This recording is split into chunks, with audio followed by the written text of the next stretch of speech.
Today we have Mr. Andy Sundett from Clarus.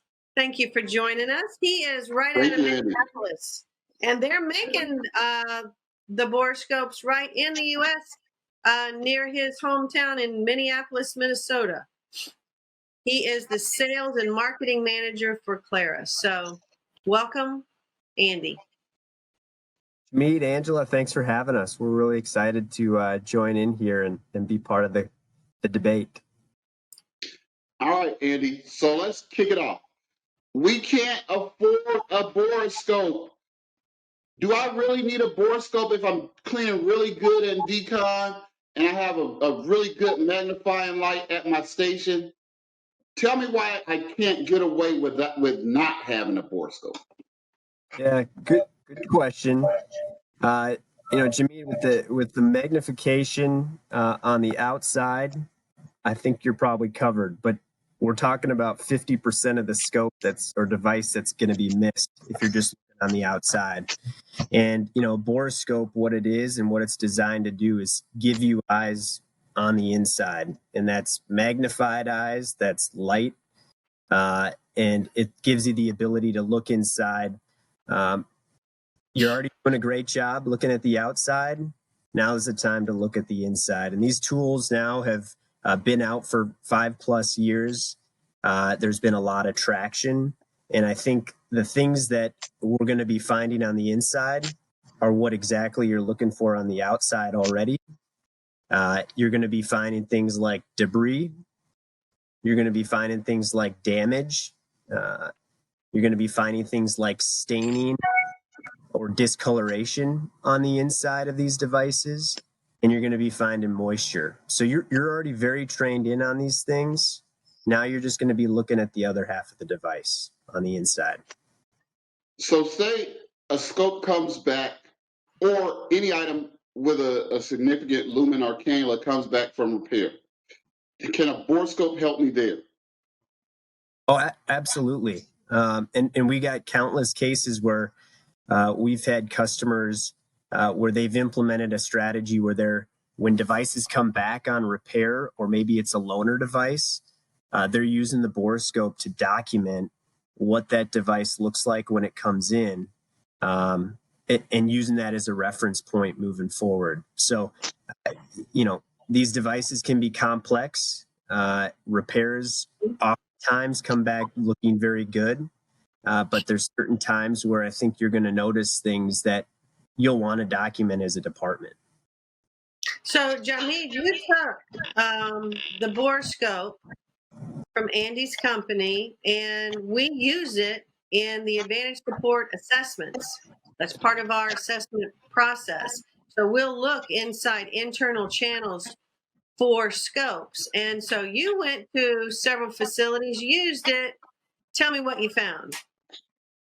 Well, so far, I'm batting 1,000, and that's not a good 1,000. I would be the MVP, because every time I've looked down an arthroscopic sucker shaver device, unfortunately, I found debris.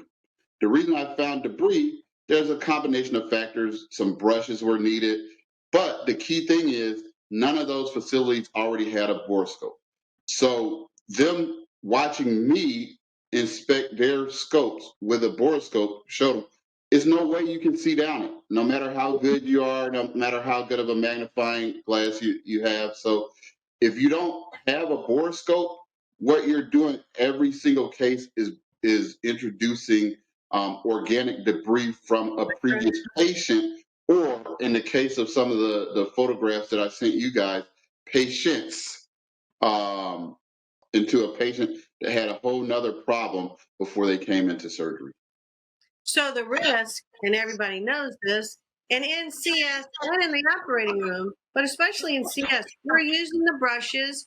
We're doing everything we can. We're cleaning them the way we're doing the best we have with what we have, right? But the risk of cross-contamination from one patient to another, because of we missed this or that, some of the scopes you look down, I saw pictures of, it's not a speck here and a speck there. No. It's major stuff No. that's just hoarded inside the channels of these scopes and creating that cross contamination. So I'm the technician in CS. Hey, you know what? I use the brushes. I did the right thing in decontam. I checked them in assembly. Nothing came out. I'm doing everything I'm supposed to do. Now, if you want me to do something better to take care of my patient that's in the operating room as a CS tech, my patient, how am I going to get a borescope in my department if I'm the technician? What do I do? What do you do? I think here's my strategy. We work with a lot of partners, and I think there's some easy opportunities to get one of these in your hands. Your team travels around with one, and again, our partners would travel around with these. I think it's time to pull all the heads together here. Infection prevention department heads. This goes CSSD as well as endoscopy departments, because this tool is very powerful in both those scenarios. And a great place to start is, let's get a scope in and let's see how your devices are looking. It's a great benchmark. We're not there to judge how people are doing. We think everyone out there has all the right intentions and they're trying to do the best they can. The difference now is there's a tool where we can use to really monitor and see how that's working. I went in, I went in to inspect a facility, and they had a borescope. So Andy and Jamid, they had a borescope, and it was in the case, in the corner, in the back, underneath a stack of things. And the lady that was in over that, it was her responsibility in the facility to use that borescope and inspect internal channels for their quality inspection process, which they had a place for, right? I mean, it was perfect. And she didn't know where it was, and she found it and she showed it to me. She was like, well, we don't have time to use this thing. So what would you say to technicians? Because it's real, right? First of all, we're down staff. We're getting, elective surgery is up and running, and now we're all back full force. But we're still down staff. Now I got to take the time to inspect all the internal channels. How do I fit that into my short amount of time to get all these trays done? Yeah. Oof, great question. Other than magically coming up with more time in the day and more time in between procedures, I understand the challenge.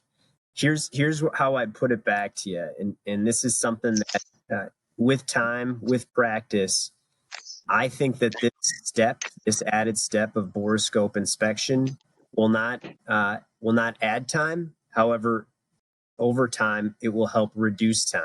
It will help also, I would say, without stats behind it, but I would take a hunch here that you will save time, save dollars by catching damage earlier before it gets to be a bigger problem.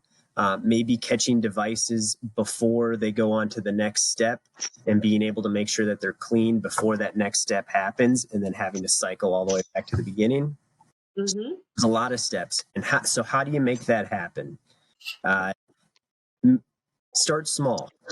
Start small with just like how we tackle everything else. Maybe the team develops a strategy that says, let's look at this many units or this subsect of units that are coming through reprocessing, and let's inspect and see how we're doing. So that might be 10 scopes a month. See how you're doing, document what you're finding, and have a champion that leads that in the department. Yes. They have questions how to do it. There's tremendous amounts of resources out there. I know your team probably has some ideas. We're available for questions as well. So, now that the tool is available and we can look on the inside, we can't continue to turn away. We got to start with somewhere that's small, something that is manageable and go from there. And I promise you the results will speak for themselves. And this is something that can be and will be a bigger part of your department moving forward. So Wonderful. that's a good suggestion. That's a good thing. Piece it out, phases, introduces in phases, so we, as a group and a department, can acclimate to the use of it, so we don't find it in the back in the corner under the stack. Yep. And we actually Or set in up. the manager's office. That's where I found it several times in the manager's office, and of course in the Yes. box still in the case. So obviously they're But I not understand. using But I understand it, because if we don't use Andy's approach, right? It's how it's just one of the many things a manager already has on his list to do to get done, and he's all, or she is already overwhelmed. And I know we're running out of time, Andy, but I had a question for Jamid. I wanted to add to this debate, or get some suggestions. What's the importance of a super user for a scope detection device or a magnification detection device that's Borescope, like Andy's? What's the importance of having one or more super users for that device tool? I think you're talking reality, and a lot of times when you're idealizing stuff, you're not speaking in reality, right? So in an ideal world, everybody knows how to use the Boroscope the same. And so we say, we did the in-service, Andy's team did the in-service, everybody should not have used it the same. But we know that's not reality for anything else in our department. There's always somebody who can do the cardiac trace better. There's always somebody who can do the ortho trace better. There's nothing wrong with developing a super user, because what you want is that super user to promulgate more super users. But Right. whenever it comes back, I can say, I can use the scope, but if something goes wrong, I know Angie is pulling cases, but Angie is the super user. Angie, can you come help us troubleshoot what's going on, what's doing wrong? Every piece of equipment you have in SPD, not just the Boroscope, you should have a super user. I always have one person who knows the sterilization maintenance stuff better than the other people. So whenever the sterilization maintenance guys come in, I go, oh, there's Jamie. Jamie, go with him just to see, show him, help him get behind the sterilizer access, just so we have a better update. Because, sometimes those things, it's the second shift, they come in, we come in the next morning, we don't know anything about it. So I think it's a concept that needs to go across not just equipment, but anything you have in SPD. You should have one person who's going to totally nerd out on that thing, because that person is going to nerd out. They're going to be like, "Oh, I'm on the website." Give them. You don't even have to give them a bunch of time. Give them 15, 30 minutes at their computer, or at the computer in the education station, to research that stuff. And next thing you know, they're like, "Hey, there's another one coming out. Hey, they had an update. This I love ISU came those out." people. I love those nerdy people. But if you don't give them the opportunity to do that, you may miss the opportunity to develop a gym that's going to be an asset to you and your team. And also right. their work satisfaction is going to go up, because they're going to say, I'm the Borescope expert. So it's just a win-win all the way.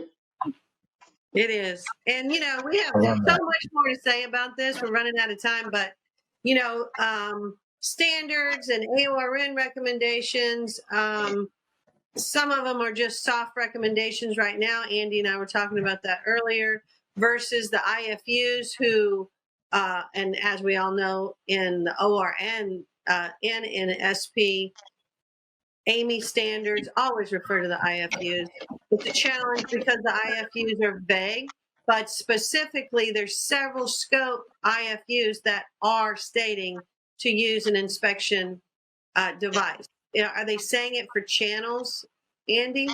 Yeah, so I'd be more specific. You're on target, Angie, but the IFUs that are calling out lighted magnify device inside of the channels are now starting with shavers. Jamid mentioned it before. Stryker and Arthrex have that in their IFU. Is it a strong recommendation? Not yet. It references Borescopes. So I think that's the starting place. And my guess is, we'll start seeing more verbiage and discussions around Boroscopes in the very near future across all devices. Mhm. The technology's there. This is how it always happens. The technology's there. We all get aware using that technology, what the effects are and what we're seeing.